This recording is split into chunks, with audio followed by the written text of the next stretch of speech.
நாளைக்கு செப்டம்பர் 5 தளபதியோட code movie release date. படத்தில் வந்து 3 கேமியோ எதிர்பார்க்கப்படுது. தலை தோனி சாரோட கேமியோ, தலை அஜித் சாரோட கேமியோ, இன்னொன்று நம்ம கேப்டன் விஜயகாந்த் சாரோட கேமியோ. இந்த 3 கேமியோ மட்டும் படத்தில் வந்துச்சுன்னா கன்ஃபார்ம் எல்சியூ விக்ரமை விட அதிகமாக 1000 கோடி கண்டிப்பாக நாளைக்கு கோட் மூவி அடிக்கும். நாளைக்கு தான் நம்மளுக்கு கண்டிப்பாக தெரியும். இந்த 3 கேமியோ மட்டும் படத்தில் வந்துச்சுன்னா கன்ஃபார்ம் திரை தீ பிடிக்குங்க. ஏன்னா ஏற்கனவே நம்ம வந்து கன்ஃபார்ம் பண்ணிட்டாரு, தலையோட ரெஃபரன்ஸ் படத்தில் இருக்குதுன்னு சொல்லிட்டாரு. சிஎஸ்கே வேறு வந்திருக்கு, தலை தோனியோட ரெஃபரன்ஸும் இருக்குது, கேப்டன் சாரோட ரெஃபரன்ஸும் கன்ஃபார்ம் தான். 3 நாளைக்கு மட்டும் இருந்துச்சுன்னா திரை கண்டிப்பாக தீப்பிடிக்கும். நம்மளுக்கு அதோட பெனிஃபிட்ஸ், இன்னொன்று பெனிஃபிட் என்ன இருக்குன்னா, இப்போ வந்து விஜய் சார் வந்து அரசியலில் வந்திருக்காரு.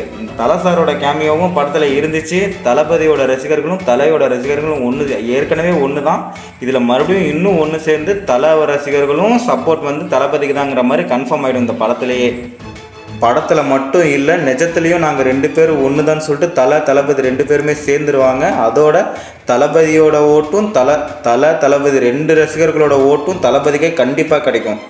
இதனாலேயே தலையோட கேமியோ இதில் வரணும்னு சொல்லிட்டு நான் அதிகமாக எதிர்பார்க்குறேன். கண்டிப்பாக இந்த கேமியோ கண்டிப்பாக வரும் தான் வெங்கட் பிரபு சாரும் சொல்லியிருக்காங்க. நாளைக்கு ஸ்க்ரீனில் அது கண்டிப்பாக தெரிஞ்சிடும். பயங்கரமான சஸ்பென்ஸாக இருக்குது.